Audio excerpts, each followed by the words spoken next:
Gadagati, aarangkada na namin ang mga balitang kailangan mo. Ibibigay na namin ang mga impormasyong pinaka-latest, pinakabago, pinag-uusapan, trending, viral. Arangkada Balita live sa DWIZ Metro at Mega Manila, DWIZ News FM regional stations. Naka-live din sa lahat ng DWIZ Digital News account, Facebook, YouTube at DWIZ News website. At panoorin din ang live nationwide sa Aliw 23 Free TV. Arangkada Balita.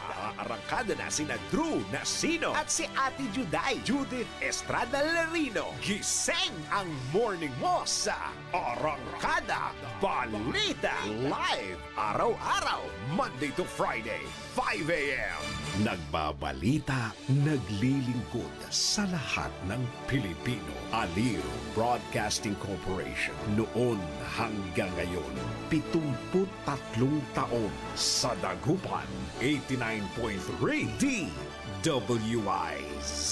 Nagbabalita ng tama, naglilingkod ng tama. Todo balita, Lunes hanggang Sabado dito sa DWIZ FM 89.3 News Radio Dagupan.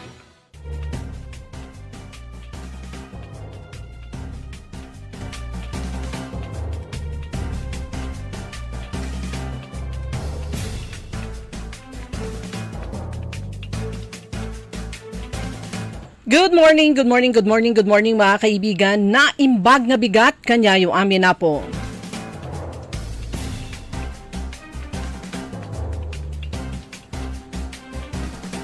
Araw ng Lunes, ngayon ay September 15 at oras na ng ating programang Todo Balita at Komentaryo sa DWIZ Dagupan.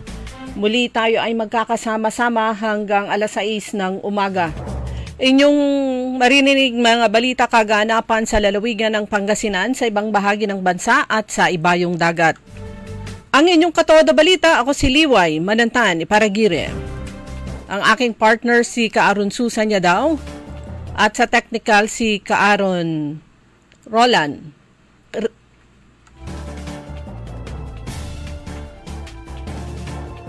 Ayan, si Kaaron Richard Olanday.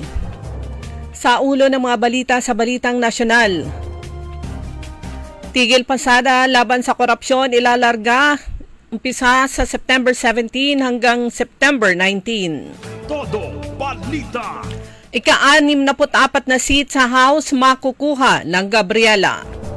Todo balita. Flood control project sa La Union bubusisiin ng Infracom. Todo balita. Sa balitang lokal,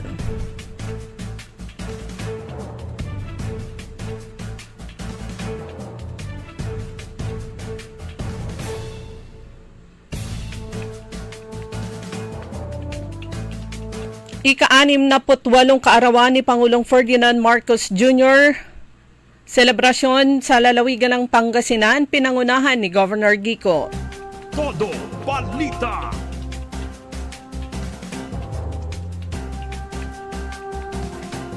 5 araw na Ranyag Creative Tour ng DOT at DTI nagtapos sa lalawigan ng Pangasinan. Todo balita. Sa balitang pampalakasan, Alex Ayala umangat sa number 57 sa WTA. Todo balita. At ngayon sa buod ng ating mga balita. Magdaraos ng nationwide tigil pasada ang ilang transport group upang iprotesta ang malawakang korupsyon sa bansa. Sa abiso ng grupong Manibela, idaraos nila ang transport strike mula September 17 hanggang 19 o di naman mula Miyerkules hanggang Biyernes. Ang naturang kilos protesta ay susundan pa nila ng marcha sa Luneta sa Maynila sa September 21 na paggunita sa deklarasyon ng martial law sa bansa. Ito ay bilang pakikiisa sa mga grupong magmamarcha rin sa naturang araw upang humingi ng accountability at ipanawagan na mapanagot ang mga taong sangkot sa mga anomalyang flood control project sa bansa. Sa anunsyo naman ng grupong Piston, isasagawa nila ang kanilang nationwide strike sa Huwebes, September 18. Ayon kay Tio Di Permejo ng Piston, sa alas 5 ng madaling araw pa lamang ay sisimulan na nila ang tigil pasada sa lahat ng panig ng bansa.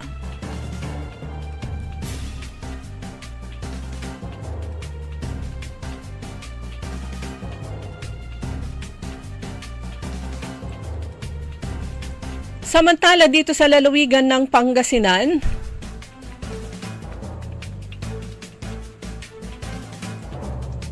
o sa ibang balitang nasyonal, kasama na rin ang flood control project sa La Union at naiimbestigahan ng House Infra Committee. Ito ay matapos makipagpulong si Baguio City Benjamin Magalong sa mga residente ng La Union. Una dito, inanunsyo ng Malacanang na magsisilbi si Magalong na Special Advisor ng binuong Independent Commission for Infrastructure. Nabatid na hiniling ng mga residente kay Magalong na isama sa investigasyon si La Union 2nd District Representative Dante Garcia para alamin kung may nag-substandard at ghost project sa lugar. Binigyan ng mga residente at mga political leaders si Magalong ng mga dokumento bukod sa mga dokumento na isinumiti sa sumbong sa Pangulo website. Kabilang sa mga isinumiti ng mga residente at ang inexpose ni Senate President Pro Tempore Panfilo Lacson na 1.6 billion pesos funds sa flood control sa La Union. Kabilang sa mga flood control projects ay sa mga bayan ng Tubao, Bawang, Nagilian, Caba, Pugo, Aguo, Aringay at Bagulin.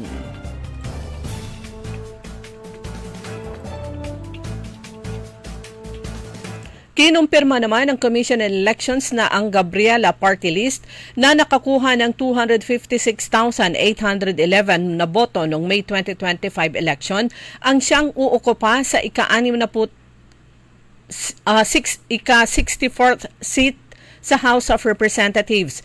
Ayon kay COMELEC Chairman George Erwin Garcia, lumiham na ang COMELEC sa Kamara hinggil sa gagawing proklamasyon sa magiging ika-64 na party list member ng Kongreso. Ito ay bilang pagtalima sa constitutional requirements na ang mga party list representatives ang siyang bubuo sa 20% ng membership ng Kamara. Sinabi ni Garcia na si Gabriela Party List First Nominee Sara Ilago ang iproproklamang bagong miyembro ng Kongreso.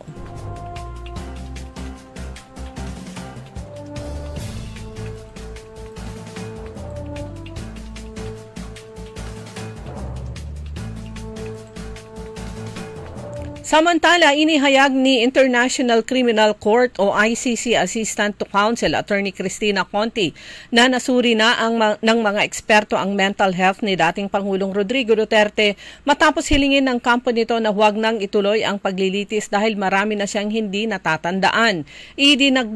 Sinabi ni Conti na hindi pa kumbensido ang ICC Pre-Trial Chamber at may sumasalungat sa nais mangyari ng depensa. Posible rin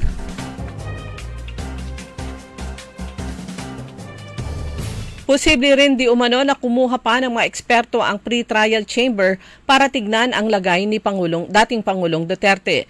Dinagdag pa na hindi tatagal ang pagsusuri kay Duterte dahil marami na anyang tuminging doktor sa kanya.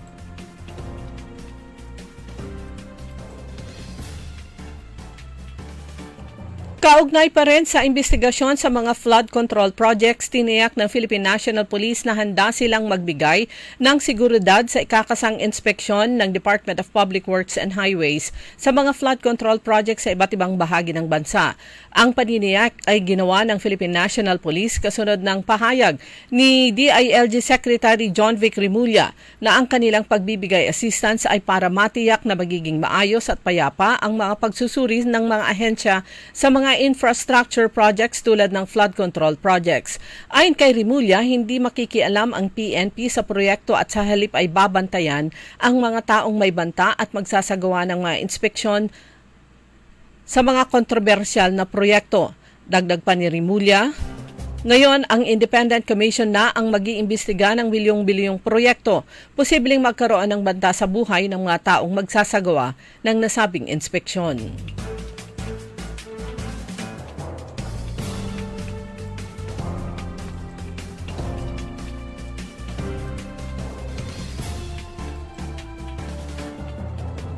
Umuugong naman ang isang kudita na mangyayari na naman di umano sa Senado. Pero tinawag na fake news ni Senate President Pro Tempore Panfilo Lacson ang isang di umano'y breaking news post na nagsasabing may pagbabago na naman sa pamunuan ng Senado. Peke intended to deceive and confuse, underestimating the intelligence of the new Senate Majority Bloc. Nagbabaka sakaling may tumalon at magpirma, pahayag ni Lacson sa nasabing post. Ang tinukoy niya ay ang post ng One TV Philippines na lumabas alas 9:12 ng gabi nung Sabado. May caption itong breaking another Rigodon in the Senate at nagsasabing nakakuha ng numero si Senate Minority Leader Alan Peter Cayetano para maging Senate President at nakalagay pa doon ayon sa reliable source ng One TV Philippines. Dagdag ni Lacson ang may proper and professional way para magkaroon ng pagpapalit ng liderato sa Senado.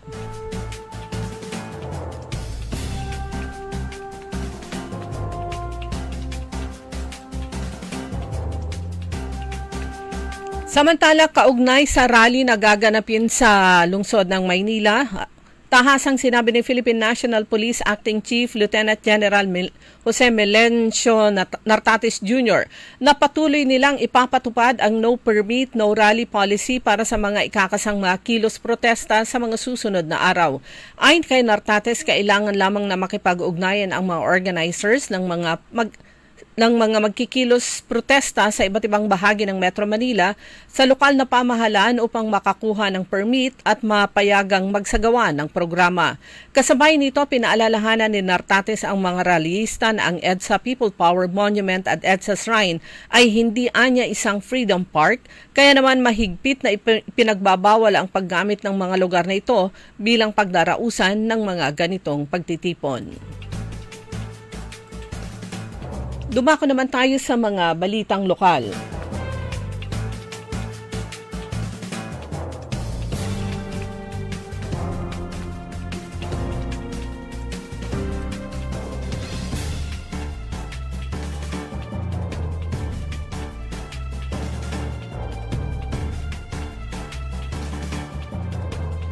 Ipinagdiwang ni Pangulong Ferdinand Marcos Jr. ang kanyang ika-68 kaarawan noong September 13, araw ng Sabado. Sa nasabing ika-68 na kaarawan ni Pangulong Marcos, pinangunahan naman dito sa lalawigan ng Pangasinan ni Governor Ramon Gigo III at Department of Agriculture Secretary o Department of Agrarian Reform Secretary Conrado Estrella III ang programang handog ng Pangulo, serbisyong sapat para sa lahat. Ito ay ginanap sa Capitol Complex sa Lingayen. Tulong pinansyal, farm machinery at inputs para sa mga magsasaka, cheque para sa mga tupad beneficiaries at TESDA scholars, at mobility aids naman para sa mga persons with disabilities ang ilan lamang sa ibinahagi. Dagdag pa dito ang libre ring handog ng ang medical at dental check-up, mga gamot at vitamins, legal consultation at pati ang haircut at relaxing massage.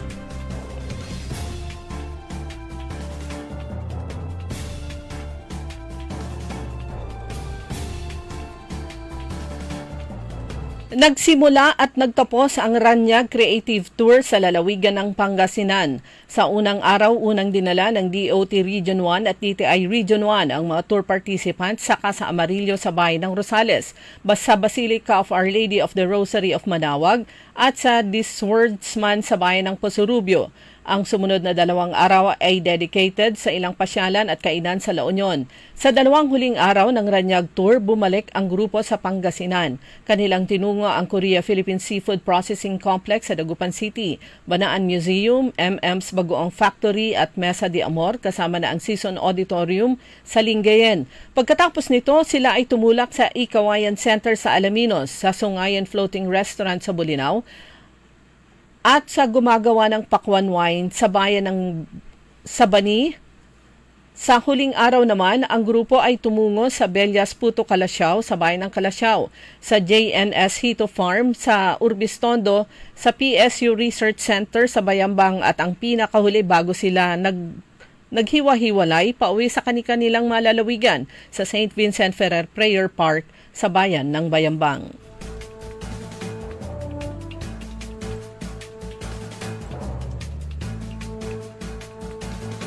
Samantala, sa bayan ng Bayambang, kaagad na nag-inspeksyon ang Municipal Disaster Risk Reduction and Management Office sa mga lugar na nasalanta ng malakas na hangin kasabay ng malakas na ulan noong September 13, araw ng Sabado, kasama ang mga miyembro ng Barangay DRRM Committee.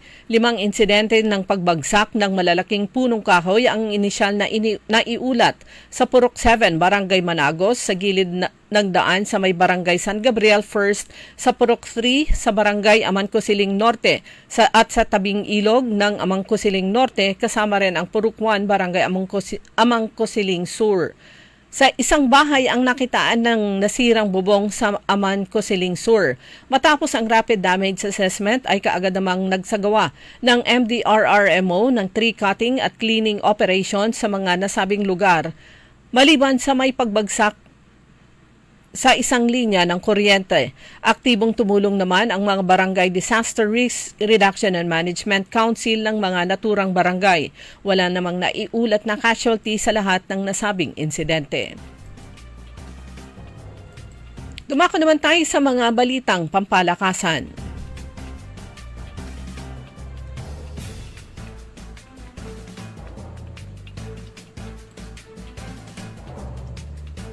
Sumampa si Pinay netter Alex Ayala sa number 57 spot sa Women's Tennis Association Live Rankings matapos ang kanyang kampanya sa Sao Paulo Open sa Brazil.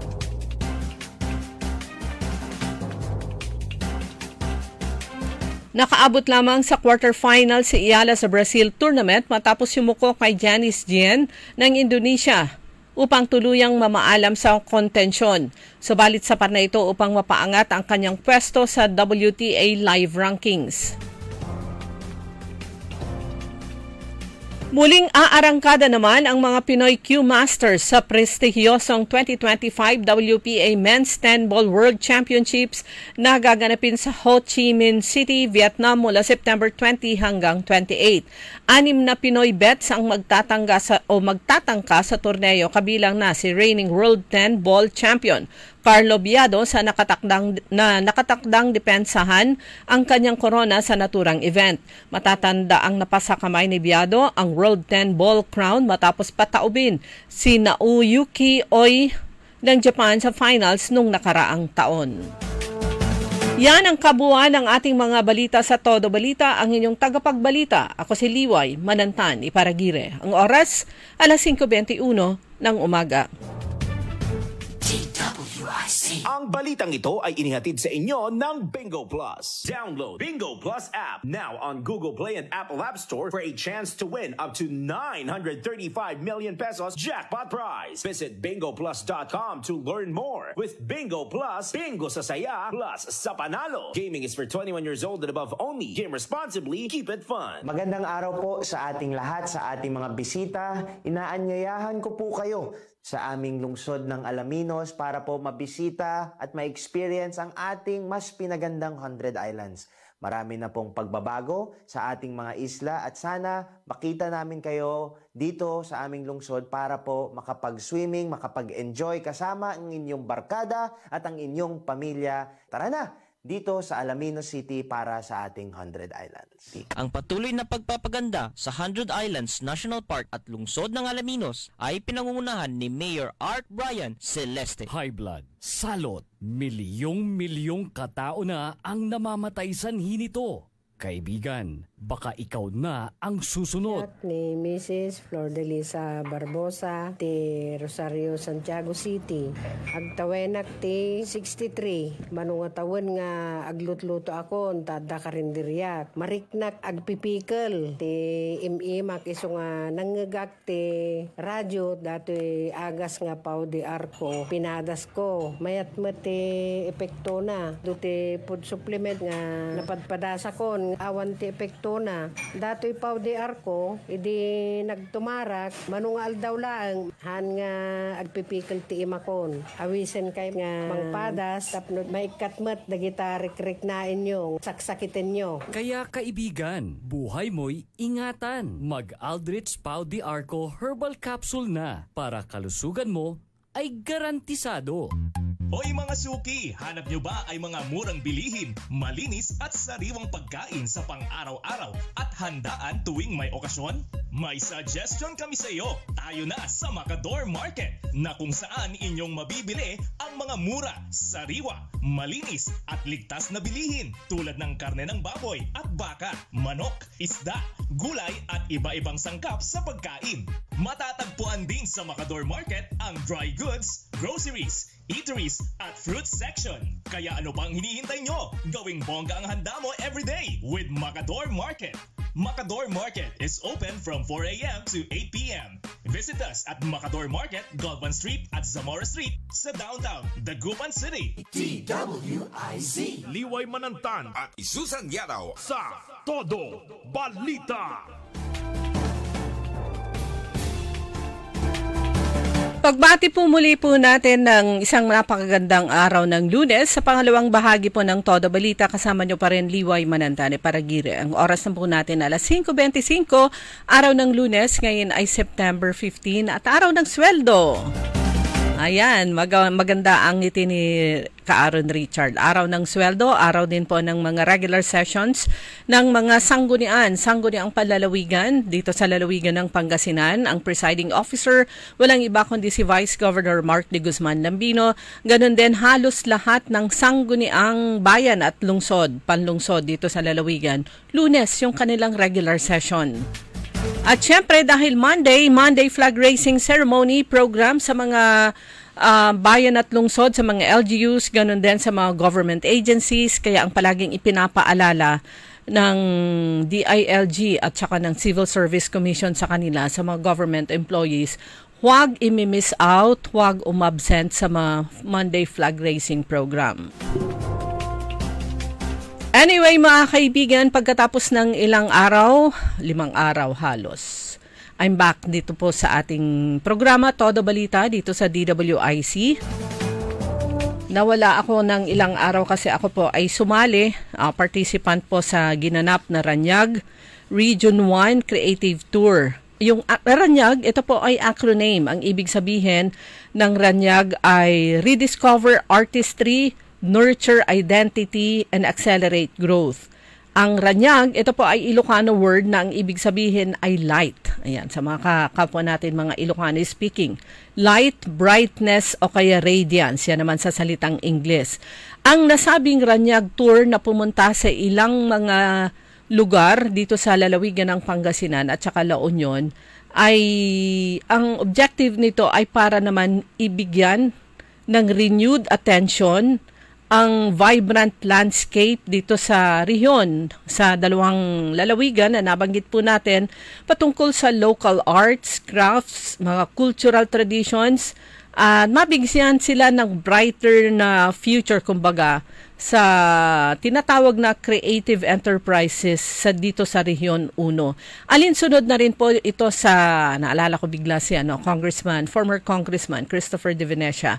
Alinsunod pa rin ito sa goals ng Philippine Creative Industries Development Act o Republic Act 11904. Ang sabi po dito, the tour seeks to position Region 1 as a premier creative destination for tourism and creative goods. So yung nasabing tour, pinagsama-sama ang mga national at mga local artists, mga fashion designers, chefs, mga may-ari ng restaurants, mga local tour operators, social media influencers, kasama na rin mga photographers, yung mga galing sa academe, sa creative industries, mga key persons at mga media. Ang September po ay rin po ito. Ito ay Creative Month at saka Tourism Month. Nakakapagod yung experience pero nakakadagdag ng kaalaman, impormasyon, appreciation at saka discovery.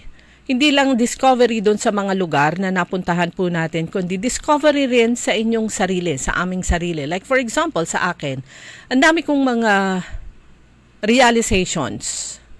Ang dami po dun sa mga, kasi itong mga to ay mga micro, small, and medium enterprises. Siyempre, andyan yung malaking role ng Department of Trade and Industry para matulungan yung nasabing mga iba't ibang mga MSMEs tulong ng Department of Science and Technology at syempre ang para makilala naman ng mas maraming tao ang nasabing mga lugar ang Department of Tourism.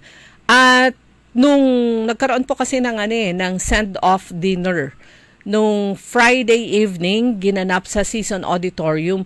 Yung welcome dinner naman ay ginanap doon sa Halo-Halo de Iloco, and it was hosted by the Provincial Government of La Union, na talagang napakaganda at very warm yung pag-welcome po nila doon. Yung send-off dinner naman ay ginanap sa Season Auditorium dyan sa Capitol Complex sa Lingayen. It was hosted by the Provincial Government of Pangasinan. At talagang bongga yung ginawang pagsalubong naman sa bawat destination, tourist destination na pinuntahan po namin. Kagaya, example lang po, lahat po yun ay andoon po ang mga representante ng mga local government units nasa pangunguna ng kanilang mga tourism officers. Kagaya yung pinakaunang pinuntahan po namin, ang Casa Amarillo. Ito po yung Artist Village at saka farm tourism site dyan sa Rosales, dito po sa lalawigan ng Pangasinan. Andun syempre yung representante ng kanilang tourism office. Ganun din sa Manawag. Bagamat sa church pumunta ang grupo, pero andun yung tourism officer ng Manawag. Ganun din sa Poso Rubio, sa This Wordsman, na pinagmamalaki po, hindi lang ng bayan ng Poso Rubio, kundi ganun din ng lalawigan ng Pangasinan. At saka ang dami pong pinuntahan, kulang yung oras, kulang yung araw dahil iilang bayan pa lang po yun. Pero ang dami. Lahat ng ito, sabi po ng Department of Tourism, Region 1,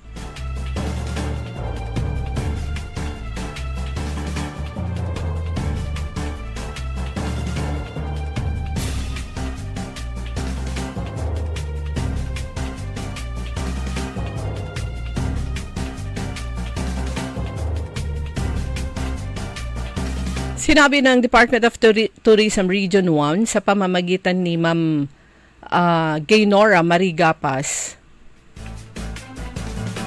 simple lang yung kanilang naging objective dahil isinagawa na nila isang tour. Ito naman patungkol sa pagkain at mga kainan. Ito yung Maykan.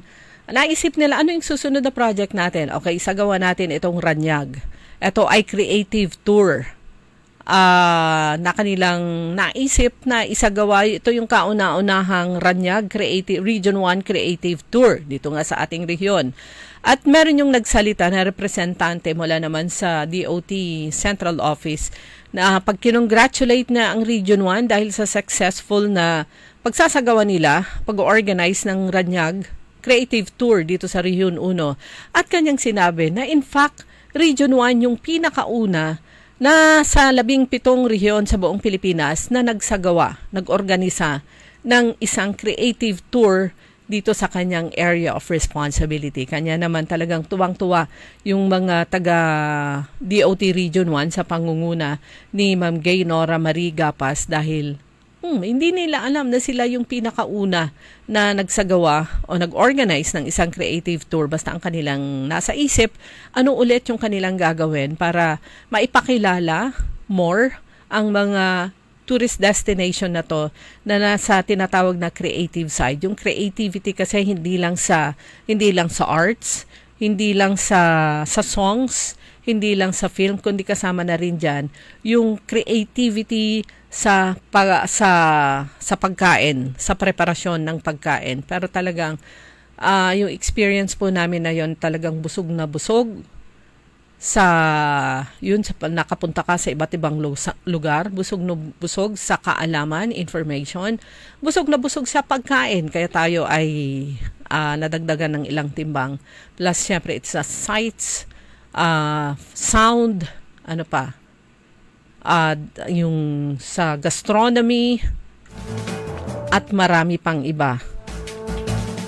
Yung sabi ko po na discovery sa sarili mo. Kasi meron parang 5 lugar na merong painting na activity. Doon sa Casa Amarillo, glass painting. Ito yung bote. Magpipaint ka doon gamit ang syempre yung mga pintura. And then saan pa ba? Sa Bahay na Bato, ano naman doon? Bato naman yung ginawang canvas. And then saan pa ba? Sa Siano Umok. Isang medyo malayo siya sa highway. Ito ay nasa bayan ng Bawang, pero ito ay unique art gallery at meron din siyang cafe blended sa nature. So talagang serene visual arts at ito po yung sabi po dito, haven, kung saan ang paintings and works by local artists are beautifully nestled. Bird's nest. Ang ganda po nung lugar. So nagkaroon na naman doon ng painting sa naman to, sa papel. Anong tawag sa na yon? Sa papel na yon. So meron din doon. And then doon naman sa Banaan Provincial Museum diyan sa Lingayen, merong na naman doon, workshop. Tinumay nag-demo kung paano gumawa ng mga bracelet. Alam mo yung nabibili po natin. Realization. Although alam ko na ito na yung nasa isip ko noon pa. Yung mga kwintas na yan, mga bracelets at iba pa na artistically made by mga young o kaya mga entrepreneurs. Wag ko kayong yung pangalan nito, tawad ng tawad, ganito lang, mahal naman. Huwag po, dahil yung hirap ng paggawa, yung paggawa ng bracelet nga na idinemo sa amin, ang hirap talaga. Sasabihin na, madali lang. Madali pag nakasanayan mo nang gumawa.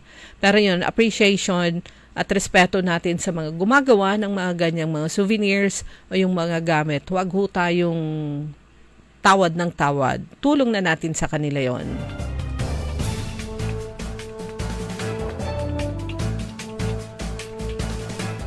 Yung pinuntahan namin sa Bani, ito yung Doña M's Haven, dyan sa Bani.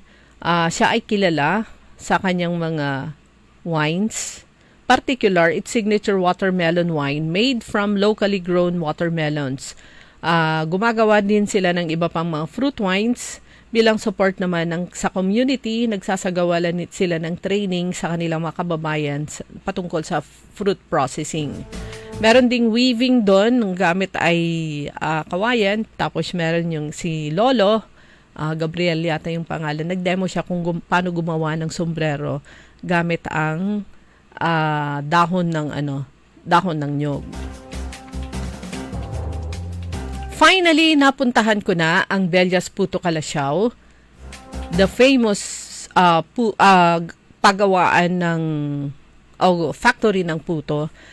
Ang sabi ni Sir, yung isa sa mga anak, siya yung nagsalita, ang sabi niya, sa panahon na to, mula nung talagang lumukas yung kanilang Bellas Puto Calasiao, sa lean days, gumagamit sila ng nakakagawa sila ng puto out of average 5 sako ng bigas. Bigas lang daw yung kanilang ginagamit. Pero sa mga malalakas na araw, maraming orders, umaabot sa 10 sako ng bigas ang kanilang nagagamit sa paggawa ng Bellas Puto Calasiao. So just imagine kung gaano karami yon. Pumunta rin kami sa J&S Hito Farm doon sa Poso Rubio. Napakalaki nung kanilang farm. Nag-umpisa siya sa isang maliit na backyard na hito, pagkukulture ng hito. Nag-umpisa sila dito sa Bulosan, Dagupan, and then lumipat sila doon sa bayan ng Urbistondo. It's a unique farm-to-table destination specializing in hito o catfish. At meron na rin silang catfish sardines, meron silang smoked catfish at iba't iba pa. Meron din silang capsule na pampalakas ng katawan out of catfish o kaya hito.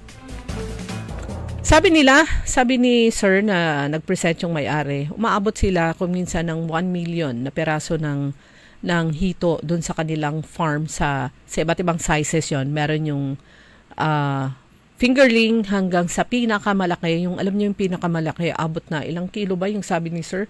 5 kilo ba? 3 kilo? Napakalaki, laki ng bunganga. Pero dahil every now and then may mga orders plus yung may mga bumibili, namamakyaw plus yung ginagawa, pinaprocess nila sa kasalukuyan na sa 400,000 daw yung piraso ng hito sa iba't ibang sizes doon sa kanilang farm. So meron silang processing center at meron na rin silang training school specialized sa pagpapalaki ng hito. Sa PSU Research Center, doon sa Pangasinan State University sa Bayambang, ito ay DOST1 Food Innovation Center, ito ay Techno-Hub na nagbibigay naman sa micro, small, and medium scale food businesses ng technical support at saka modern equipment para na ma-develop ang mga bagong produkto. Sa Research Center, so merong mga, doon sa pagpunta namin doon, meron ding mga samples, free tasting, plus syempre yung mga mabibili na kanilang mga produkto. Meron yung produkto mismo ng PSU Research Center at merong burong isda na nasa bote at yung kanilang kalamay, napakasarap. At pinakahuli, bago siya nag-take off pa uwi sa kanya-kanyang lugar sa St. Vincent Ferrer Prayer Park sa bayan ng Bayambang. It's a peaceful sanctuary for prayer and a major pilgrimage site. Famous ito for housing the world's tallest bamboo statue na noon nung ipinatayo, yung pinakahuli, nung ilalagay na yung ulo ni St. Vincent Ferrer ay naka-live po yan noon, midnight. It's a towering image of its patron saint, St. Vincent Ferrer, recognized by the Guinness World Record. So yan po yung kabuuan nung 5 araw na tour, pero every now and then dito sa Todo Balita, ipipresent po natin yung mga napuntahan po nating mga lugar para naman po ay malaman nyo kung saan-saan ito at kanilang ino-offer. Basta tandaan lang po, meron po yung mga lugar na malayo, kailangan may sasakyan, kay abot naman ng mga tricycle kung wala kayong pribadong sasakyan. Meron yung malalapit, meron tayong mga lugar na andito sa lalawigan ng Pangasinan and La Union, dahil yun palang so far yung napuntahan namin. Pero ayon po sa DTI, ayon sa DOT Region 1 at DTI Region 1, ang collaboration kasi nila ito. Parang, sabi ko nga, para yung kambal, magkasama palagi yan, DTI na tumutulong. Hindi lang para maging maayos yung operasyon. Sa ibang bagay, tumutulong ang DTI. Sa ibang bagay naman, tumutulong ang DOST. At maipromote yung nasabing mga micro, small, and medium enterprises, mga negosyo. DOT naman tumutulong sa promotion. So, tie-up sila palagi.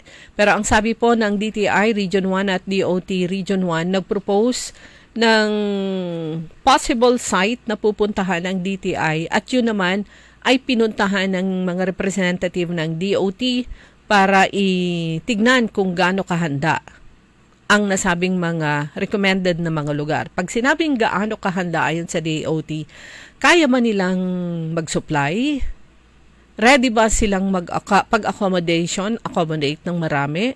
Kaya ba nilang magpakain ng marami, etc., etc. So maraming considerations bago finally in-approve ng DOT Region 1 kung ano yung mga out of the recommendations ng DTI ang isasama sa nasabing Ranyag Creative Tour, the first na isinagawa, done, organized, and implemented and conducted by DOT Region 1. At yun nga, nalaman nila na sila yung pinakauna sa 17 rehiyon sa buong Pilipinas. So congratulations at maraming salamat sa DOT Region 1 at sa DTI sa pagkakataon na tayo po ay mapasama sa nasabing creative tour. And more on that sa mga susunod na araw. Oras na po natin na 5:43 ng umaga. Ladies and gentlemen, the new face of your favorite resto bar in Dagupan City. The original party place in town. The Music Warehouse Club, Dagupan City. No need to go to Manila's top bars like Silo and BSK Club. Dagupan has it all. Fully air-conditioned with free entrance, free parking, and restrooms for all. Doors open at 7 p.m. Do well, live well, and dress really well. Find us at Paris Street, Barangay Pogo, Chico. Contact us at 075-522-2617. Reserve your tables now. High blood, salot, milyong-milyong katao na ang namamatay sanhi nito. Kaibigan, baka ikaw na ang susunod. Ako ay si Maria Lunag ng Cordon Isabela, 16 years old. Yung asawa ko may diabetes, cholesterol, may high blood. Narinig ko sa radyo, mabisa daw yung powder capsule. Bumili ako, pinainom ko sa asawa ko. Gumaling siya at lumakas. Kayo mga kabarangay ko, gumamit na kayo ng capsule. Kalusugan mo garantisado. Kaya kaibigan, buhay mo'y ingatan. Mag-Aldrich Pau de Arco Herbal Capsule na para kalusugan mo ay garantisado. Kaya sabay natin paghandaan ang kinabukasan. Sa Fortune Life, maaasahan mo na patako sa aking pangako. Para sa compulsory insurance coverage for agency-hired migrant workers, Fortune Life Insurance, securing your tomorrow today.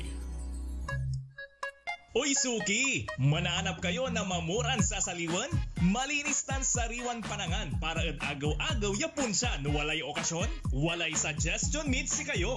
Galila at Macador Market. Yadiman, makasaliw na mamura. Sariwa, tan malinis, yasasaliwan niya karne na baboy tan baka.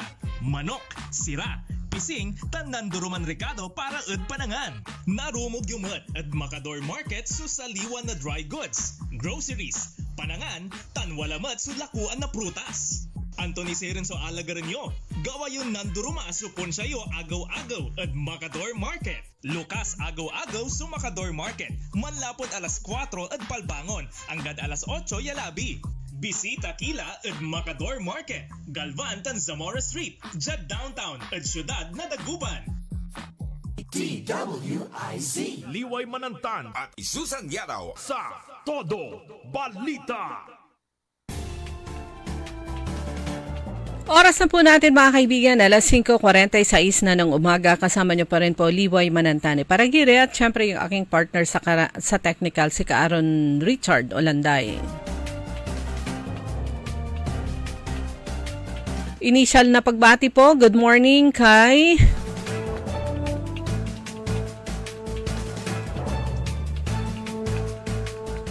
good morning kay Bogs Vidal.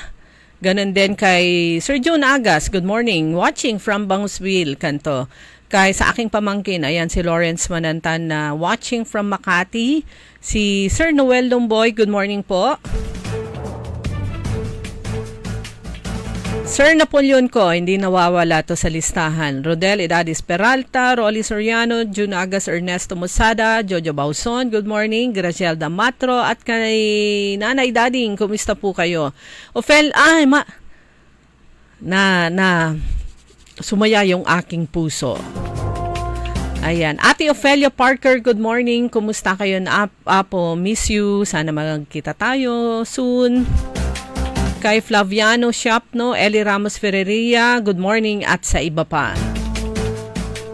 Kahapon mga kaibigan, isang napakaganda at napakalaking proyekto naman at muling isinagawa ng Inner Wheel Clubs of the Philippines, District 379. Ito po yung cervical cancer screening awareness at free vaccination. Ito po ay inumpisahan, nilunsad noong nakaraan ni immediate past district chairman ng District 379, District Chairman Venice Chua. At muli kanyang, sabi nga kanyang presenta base sa Ayan, ang nagkwento kahapon ay si past National President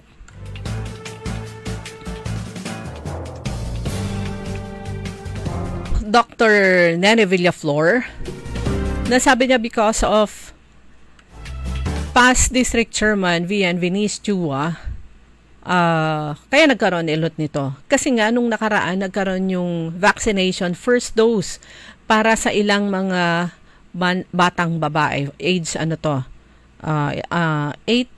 tama ba? 10 to 14. So, magsa-second dose sila ngayon. Kaya naman, sabi niya, sinuggest na magsasagawa tayo ng second dose. So, ilunsad na rin yung pangalawang grupo para naman sa first dose. Kaya nagkaroon itong Empowering Girls of 379, Cervical Cancer Screening Awareness at saka free vaccination. So, yun nga. Second dose para dun sa 11 at first dose para sa, I think, 13 na ang second dose ng second group na to ay gaganapin na sa March 2026. Ibahagi ko lang sa inyo yung bahagi ng age 9 to 14 na mga babae. Yan, yung mensahe naman ni past National President Yoli Waikoko. Ito nga, Cervical Cancer Awareness, Prevention and Treatment History. So, nagbigay siya kung paano nag-umpisa. To answer the question of why Inner Wheel Clubs of the Philippines International and myself, siya si past National President Yoli Waikoko, in particular, took extra attention to this advocacy, the Cervical Cancer Awareness Screening and Treatment Project. The answer lies in my preparation, sabi niya, or part of my preparation in assuming the national presidency in this organization of women way back 2021-2022, which past District Chairperson Arlene Sanchez, kababayan natin si Dr. Arlene dito sa Dagupan, was part of my Pink First team with Strong Women. Yung kanila theme that time ay Strong Women, Stronger World, at ang subtitle nito ay hindi ko mabasa.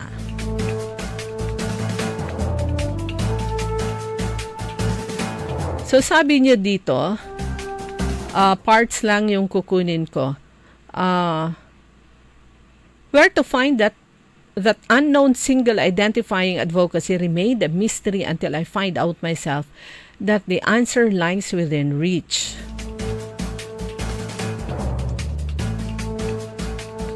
One is that the Cervical Cancer Project, sabi niya, can only be for women because the cervix is a body anatomy exclusive only for women. Sabi niya, I'm searching for so many reasons. One nga, Cervical Cancer Project can only be for women because the cervix is a body anatomy exclusive only for women. Sa mga magulang, alam ko na lalo na nakaka-relate po kayo dito sa advocacy na to, sa campaign na to. Dahil ang Department of Education, taon-taon, nagkakaroon din po sila ng vaccination program para sa mga bata edad, 9 and 14. Ako ay talagang nasayangan dahil lumagpas sa edad yung anak ko. Nung 14, hindi ko na nga siya turukan. Nung siya ay edad 10, lumampas pa nung 14. So sabi niya, yung isa pa sa rason, 2 is that of all cancers afflicting women, this is the most preventable through early intervention and much better encouraging every woman in early adulthood to get screened and vaccinated. At sa proyektong ito ng Inner Wheel Clubs of the Philippines District 379, napakalaki rin po yung papel na ginagampanan ng Villaflor Hospital dito sa lungsod ng Dagupan.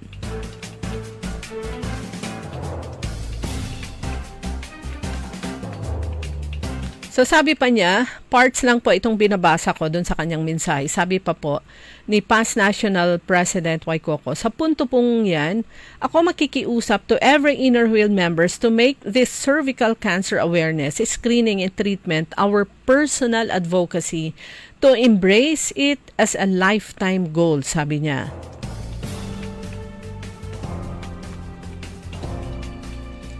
And I am very happy to report that last inner wheel year, ayan po yung 2024-2025, nasa ano na tayo ngayon, IWY o inner wheel year 2025-2026. Sabi niya, during the time of immediate past National President Nita Crisostomo, the cervical cancer awareness, prevention and treatment is now a national directed project and already a full-blown international project that became the flagship project of inner wheel IIW past President Mapta Gupta, yung international president. At yun nga, sabi nga ni Dr. Nene Villaflor, past national president, at sinabi din ng presidente ngayon ng Inner Wheel Philippines na i-encourage niya yung iba pang mga districts to adopt o kaya magsagawa ng ganitong programa din.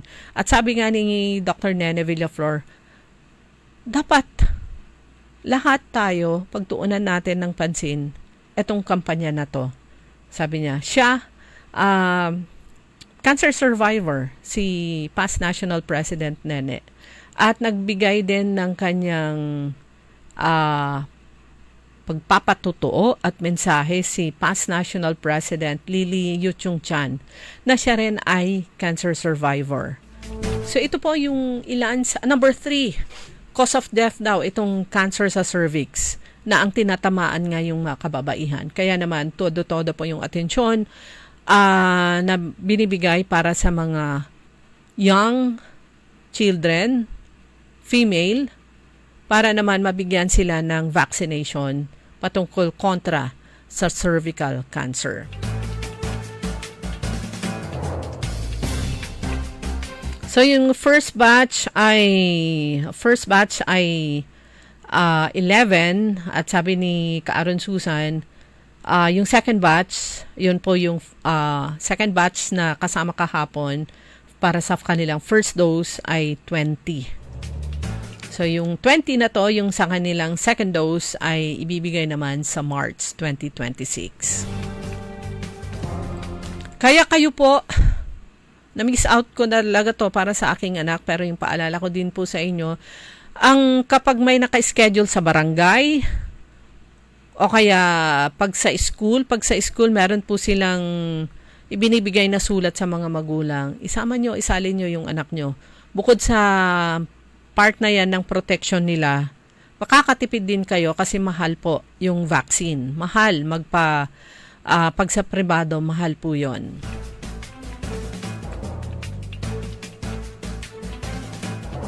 Good morning kay Kaaron Rafael Acosta Mangalyag. Good morning from Virgin Swell, Pugaro, Manawag. Sabi niya, good morning din kay Kuyang Carlito Bandong. Kay Kaaron Susan niya daw na nanunood. Good morning. Kay Sir Roberto Nimer at kay Ma'am Araceli.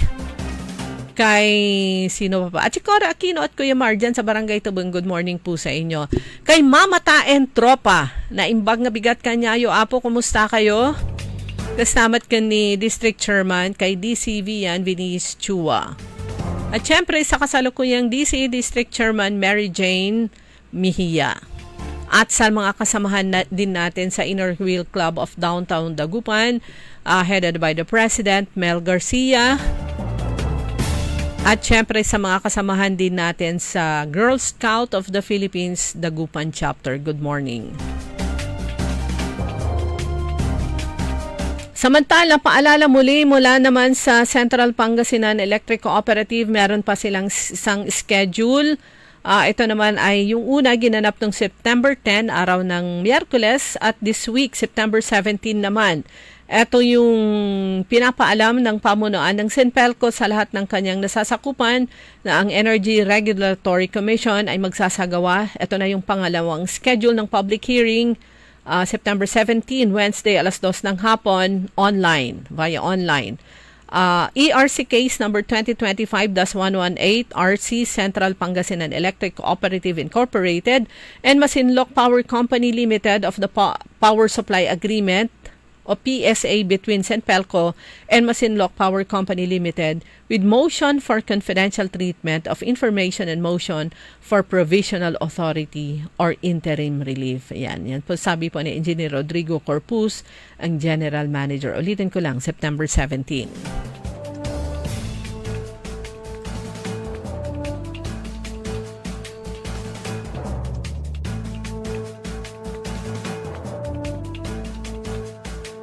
So marami pong ganap nung mga nakaraang araw, and I think meron ding isang activity na naka-schedule ngayon bukod sa regular session sa Sangguniang Palalawigan. Okay, hanapin natin ito. Nakatakda ito ngayon eh.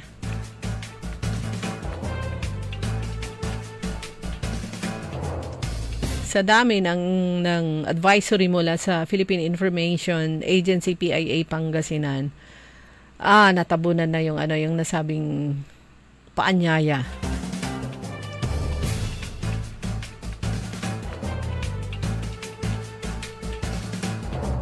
Pero mga kaibigan, wala na tayong oras. Antabayanan po ang Early in the Morning. Susunod na po yan.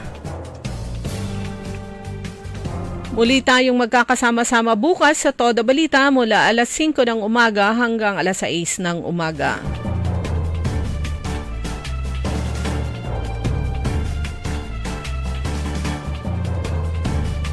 Hindi ko talaga mahanap yung schedule, yung activity na naka-schedule ngayon. Sa ngalan po ng aking partner, si Kaaron Susan Yadaw, at sa technical, si Kaaron Richard Olanday. Inyo pong nakasama sa Toda Balita. Ako po si Liway Manantali Paragire. Magandang umaga ng Lunes sa inyong lahat. Sumain nyo ang Todo Balita, Lunes hanggang Sabado, dito sa DWIZ-FM 89.3 News Radio Dagupan. Nagbabalita, naglilingkod sa lahat ng Pilipino.